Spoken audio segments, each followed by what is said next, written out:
ಅನ್ನೋರು ಹೇಳ್ಬಿಟ್ಟು ಹೋಗಿದ್ದಾರೆ ನಿರ್ಮಾಪಕರಿಗೆ ಅನ್ನದಾತರು ಅಂತ. ಆ ಅನ್ನದಾತನಿಂದಾನೇ ಸಿನಿಮಾ ರಂಗ ಉಳಿಯೋದಕ್ಕೂ ಬದುಕೋದಕ್ಕೂ ಒಂದು ಅವಕಾಶ ಇರುತ್ತೆ. ನಾನು ತೆಲುಗು ಆಗ್ಬೋದು, ಕನ್ನಡ ಆಗ್ಬೋದು, ತುಂಬ ನಿರ್ಮಾಪನ ನಾನು ನೋಡಿದ್ದೀನಿ. ನಾನು ಎಲ್ಲ ನಿರ್ಮಾಪನಲ್ಲಿ ಆ ಕಾಲದಲ್ಲಿ ನಾನು ರೌಡಿ MLA ನಿರ್ಮಾಪಕ ನಾನು ತುಂಬ ಇಷ್ಟಪಟ್ಟಿದ್ದೀನಿ. ಆಫ್ಟರ್ ಲಾಂಗ್ ಗ್ಯಾಪ್ ನರಸಿಂಹಮೂರ್ತಿ ಅವ್ರು ನಾನು ಇಷ್ಟಪಟ್ಟಿದ್ದೀನಿ. ನಾನು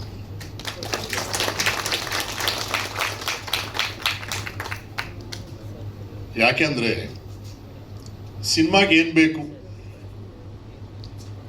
ಯಾರು ಬೇಕು, ಎರಡೇ ನಾನು ಅವ್ರು ಹೇಳ್ತಾ ಬಂದಿದ್ದೀನಿ. ಯಾವತ್ತೂ ಇವರ ಯಾಕೆ ಅವರ ಯಾಕೆ ಯಾವತ್ತೂ ಕೇಳಲಿಲ್ಲ. ಅದು ಅವ್ರ ದೊಡ್ಡ ಗುಣ. ಆಮೇಲೆ ಸಿನಿಮಾ ರಂಗ ಕ್ಲಿಷ್ಟದಲ್ಲಿದೆ, ಕುಸಿತಾ ಇದೆ ಅಂತ ದಿನ ನಾವು ಪೇಪರ್ನಲ್ಲಿ ನೋಡ್ತಾ ಇದ್ವಿ. ನೀವೇ ಬರೆದು ಕೊಡ್ತಾ ಇದ್ದೀರಾ. ನಿನ್ನೆ ಪೇಪರ್ ನೋಡುವಾಗ ನಮ್ಗೆ ಗೊತ್ತಾಗುತ್ತೆ ಎಷ್ಟು ಕಷ್ಟದಲ್ಲಿದೆ ಇಂಡಸ್ಟ್ರಿ ಅಂತ. ಇದೆಲ್ಲ ಅವರು ಪೇಪರ್ ನೋಡ್ತಾ ಇರ್ಬೋದು. ಆದರೆ ನಾನು ಒಳ್ಳೆ ಸಿನಿಮಾ ಮಾಡ್ತಾ ಇದ್ದೀನಿ, ಗ್ಯಾರಂಟಿ ಈ ಸಿನಿಮಾ ನನಗೆ ಹೆಸರು ಬರುತ್ತೆ. ಅವ್ರು ಕೇಳಿದ್ದಂದೆ ಈ ಸಿನಿಮಾ ನನಗೆ ಹೆಸರು ಬರ್ಬೇಕು ಸರ್ ಅಂತ ಅವ್ರು ಕೇಳಿದ್ದಾರೆ ಅಷ್ಟೇ. ಲಾಭ ಇಷ್ಟು ಬರುತ್ತೆ ಅಂತ ಅವ್ರು ಹೇಳಿಲ್ಲ. ಆ ಥರ ಒಳ್ಳೆ ಗುಣ ಇರುವಂಥವ್ರು ನಮ್ಮ ನರಸಿಂಹಮೂರ್ತಿ ಅವರು.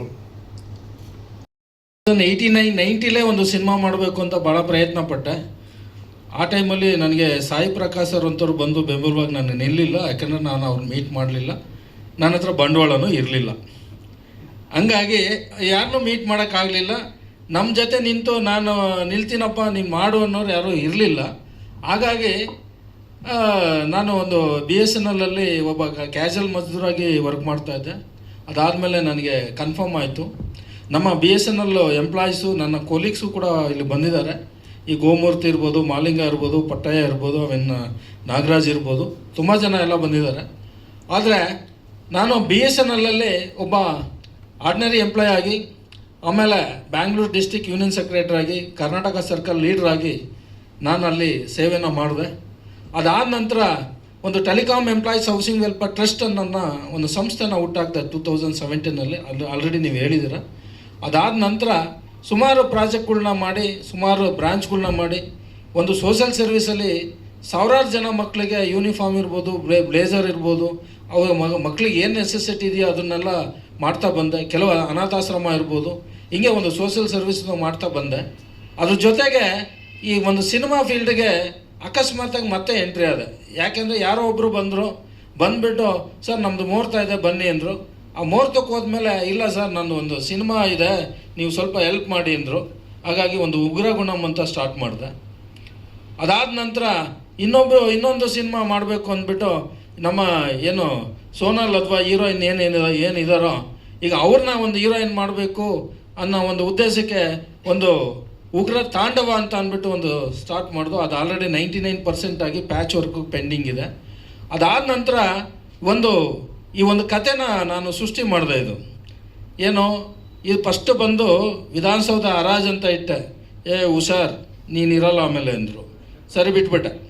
ನಾನೇ CM ಅಂತ ಇಟ್ಟೆ. ಆಮೇಲೆ ನಮ್ಗೆ ಹೀರೋ ಹೇಳಿದ್ರು ಬೇಡ ಸರ್, ಫಸ್ಟೇ ನಾವು ಯಾಕೆ ಹೇಳೋದು ಸರ್ ನಾನೇ CM ಅಂತ, ಬಿಟ್ಬಿಡಿ ಸರ್ ಬೇರೆ ಯಾವ್ದಾರು ಇಡೋಣ ಅಂತ. ಆಮೇಲೆ ಸ್ಟಾರ್ಟ್ ಆಗಿದ್ದೆ ಕಾಮನ್ ಮ್ಯಾನ್ ಅಂತ ಅಂದ್ಬಿಟ್ಟು ಈಗ ನಮಗೆ ಕನ್ಫ್ಯೂಸ್ ಇತ್ತು. ಯಾಕೆಂದರೆ ನಾನೇ CM ಅನ್ನೋದು ನನಗಿಷ್ಟ ಆಯಿತು. ಯಾಕೆಂದರೆ ನಾನು CM ಕ್ಯಾರೆಕ್ಟರ್ ಮಾಡ್ತಿದ್ದೆ. ಈ ನಾನೇ CM ಅಂತ ತೋರಿಸ್ಕೊಬೇಕು ಅಂತ ಅಂದ್ಬಿಟ್ಟು ನಾನೇ CM ಅಂತ ಇಡೋಣ ಅಂತ ನೋಡಿದೆ. ಇವ್ರು ಹೇಳಿದ್ರು ಹೀರೋ ಬಿಡ್ತಾಯಿಲ್ಲ ಗೌರಿಶಂಕರ್ ನನಗೆ. ಇಲ್ಲ ಸರ್ ಅದು ಬೇರೆ ಯಾವ್ದಾದ್ರು ಟೈಟ್ಲ್ ಇಡಿ ಸರ್ ಅಂತ. ಆಮೇಲೆ ಆಯಿತು ಒಂದು ಕಾಮನ್ ಮ್ಯಾನ್ ಅಂತ ಡಿಸೈಡ್ ಆಯಿತು.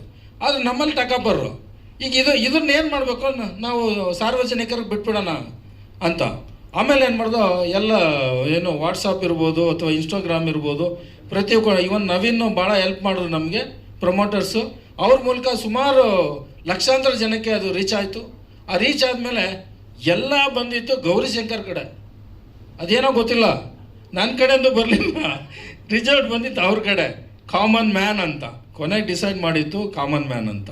ಹಾಗಾಗಿ ಇವತ್ತು ಎಲ್ಲ ಕಡೆ ಕಾಮನ್ ಮ್ಯಾನ್ ಅನ್ನೋದು ಮುಂಚಿತವಾಗಿ ಅದು ಪ್ರಚಾರ ಆಗಿದೆ. ನಾನು ತುಂಬ ಹೊತ್ತೇನು ಮಾತಾಡಲ್ಲ, ಒಂದು ಚಿಕ್ಕದಾಗಿ ಒಂದಿಷ್ಟು ವಿಚಾರಗಳನ್ನು ಹೇಳ್ತೀನಿ.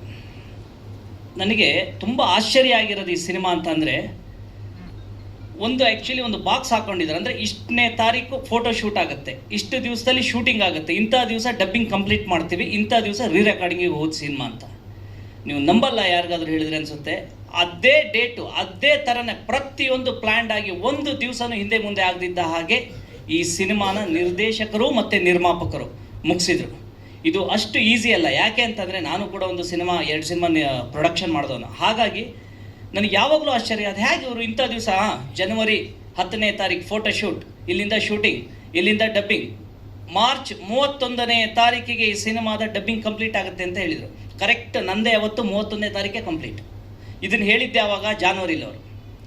ಈ ಥರ ಈ ಸಿನಿಮಾದಲ್ಲಿ ನನಗೆ ತುಂಬ ಅನಿಸಿರುವಂಥದ್ದು, ಇದಕ್ಕೇನೋ ಒಂದು ದೈವ ಬಲ ಇದೆ, ದೈವ ಶಕ್ತಿ ಇದೆ ಅನ್ನೋದು.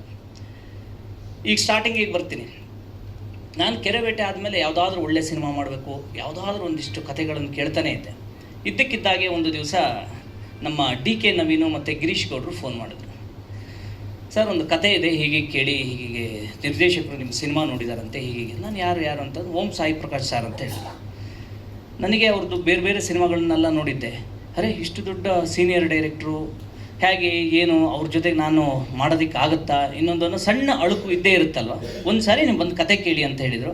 ಆದರೆ ಈಗ ಸಾರ್ ಹೇಳಿದಾಗಲೇ ಗೊತ್ತಾಗಿದ್ದು, ನಮ್ಮ ಸಿನಿಮಾ ನಿಮ್ಮ ಪ್ಯಾನಲಿಗೆ ಸೆಲೆಕ್ಟ್ ಆಗಿದ್ದು ನನಗೆ ಇವತ್ತಿನವರೆಗೂ ಗೊತ್ತಿದ್ದಿರಲಿಲ್ಲ. ನೀವು ಸಿನಿಮಾ ನೋಡಿದ್ರಿ ಅನ್ನೋದು ಗೊತ್ತಿತ್ತಷ್ಟೇ. ಸೀದಾ ಹೋದ್ವಿ ಶೆಲ್ಟನ್ ಹೋಟೆಲಲ್ಲಿ. ಸಾರ್ ಕತೆ ಹೇಳಿದರು. ನೀವು ನಂಬಲ್ಲ, ನಾನು ಆ್ಯಕ್ಚುಲಿ ಏನನ್ನೂ ತುಂಬ ತಲೆಯಲ್ಲಿ ತುಂಬ್ಕೊಂಡು ಹೋಗಿದ್ದಿರಲ್ಲ, ಬ್ಲ್ಯಾಂಕಾಗಿ ಹೋಗಿದ್ದೆ.